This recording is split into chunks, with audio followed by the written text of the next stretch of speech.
Question 14 about polynomial questions. They give you a polynomial with some unknown coefficient. And then they say that when this function, power of 4, divided by x plus 2, and its remainder, and the situation when px is divided by x minus 2, that remainder are the same. This is the first information.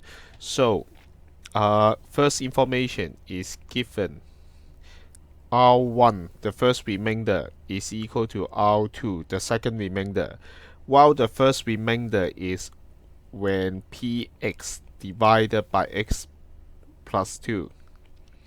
The second remainder is talking about when px divided by x minus 2. So they say that in this situation, this remainder and this situation, this remainder, they are just the same. This is the given information. And then furthermore, they say that px, they give you px in this format. And other point, they also give you px in the factorized format, which means that these two are just simply the same thing. That means it is identity. So the second thing is 6x power 4 plus 7x power 3 plus ax squared plus bx plus c are identity. Another format is like this.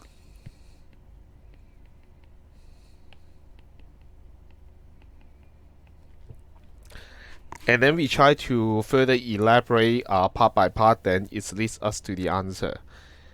Just from the left hand side first. When px is divided by x plus 2, which means this is p, we put a suitable x to make the divisor become 0. We put negative 2 inside. And it's the same as p, similar reason, but this time it's positive 2. And then we further elaborate by using this one.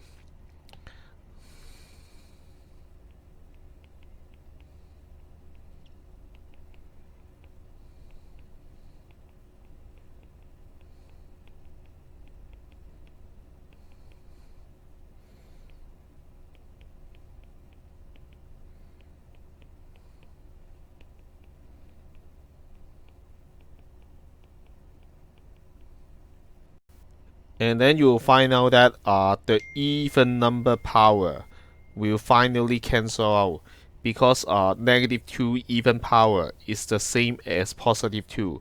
So we both have, both sides, we have 6 2 power of 4. That's why this one can be a null. So that's why this is a null. This pair is a null. And C is a null also. Only 4 terms are left in this equation. It makes it much easier. So we have negative 56 minus 2b is equal to 56 plus 2b.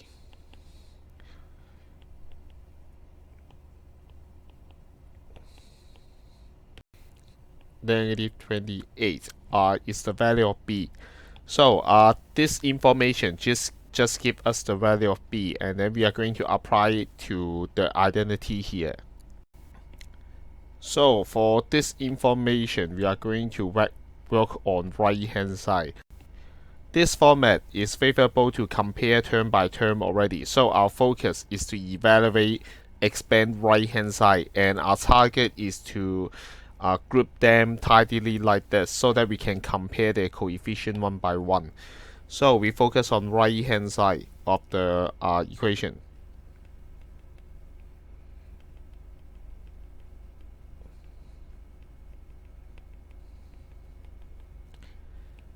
Is equal to Lx squared times the bracket plus 5x times the bracket plus 8 times the bracket.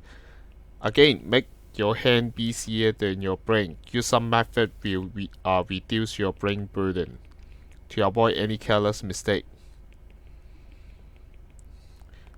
And only one equal sign for each calculation.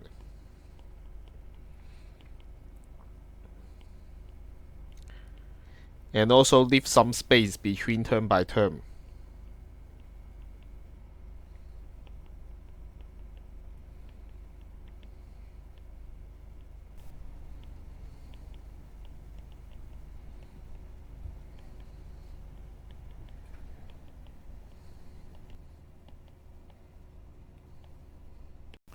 And then we can compare with our left hand side. We just copy down for easy comparison.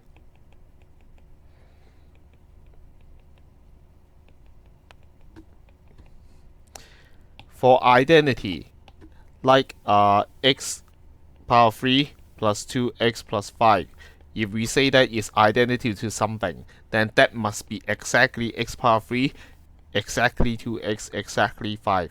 So that's the criteria and the property of identity. So we know that 2L is equal to 6. And this coefficient together, Lm plus 10 times, is equal to 7 times here. Therefore, we are going to use some logic called by comparing coefficient.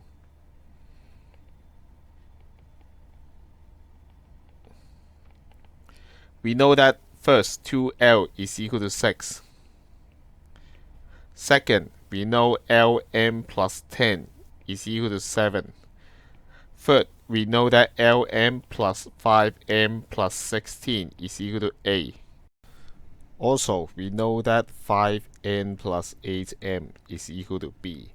And then finally, we know that 8n is equal to C. Among these 5 conclusions, may not everything useful. It depends on what you need. We need L here, and it's only unknown, so we can easily solve it. L is equal to 3. After we know L, then only M is unknown here. Then we can solve this equation also. So 3m plus 10 is equal to 7. M equal to -1. The third finding here is not very useful. Even though it's helped us to get A, but we are not asked anything about A, so we may just ignore it here. Our focus should be N. That's the only unknown we didn't get. And then we have 5n. N we know that already. B we also know that already, so we can solve it.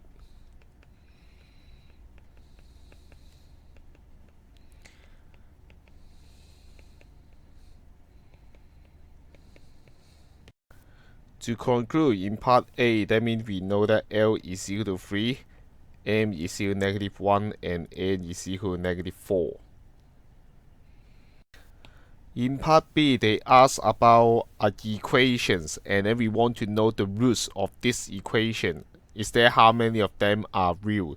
That's the question. So we should start from here, start from the equation. Sometimes it may not the function directly equal to 0. So every time we just make sure we use this. After that, we are going to write in this format or this format. But in order to solve an equation with higher power than 2, then of course we prefer the factorized format. So we should use, and one of the reasons is we get LMN in part A already, while part A they didn't ask anything about ABC directly. So we use the result 3x squared plus 5x plus 8, 2x squared minus x minus 4 equal to 0.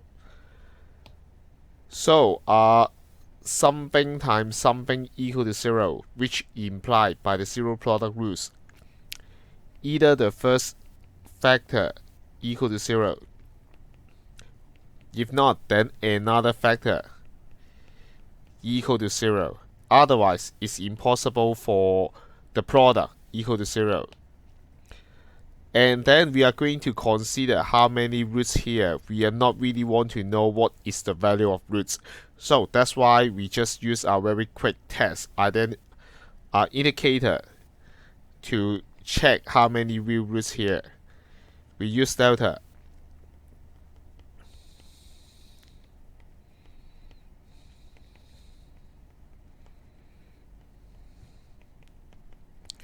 So this delta is more than 0, then we can make the conclusion is we have no real roots in this part of the quadratic equation.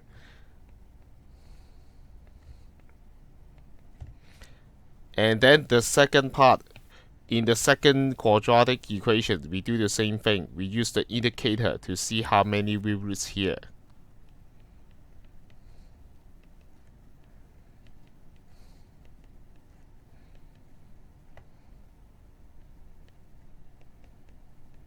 which is larger than 0. Therefore, there are two different real roots.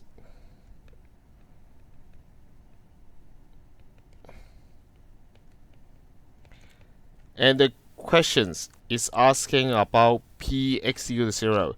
So not only this part or this part, we are talking the whole equation. We have no real roots here and we have two real roots here. So in total, we have two real roots. Then we can draw the conclusion.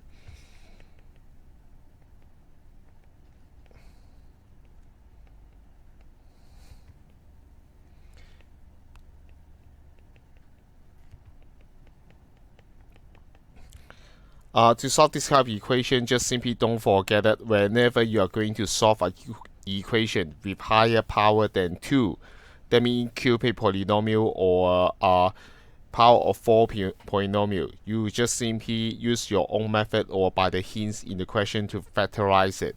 After that, we just simply use zero product rule to downgrade the polynomial to be quadratic or even linear. Then you can solve it by what you have learned.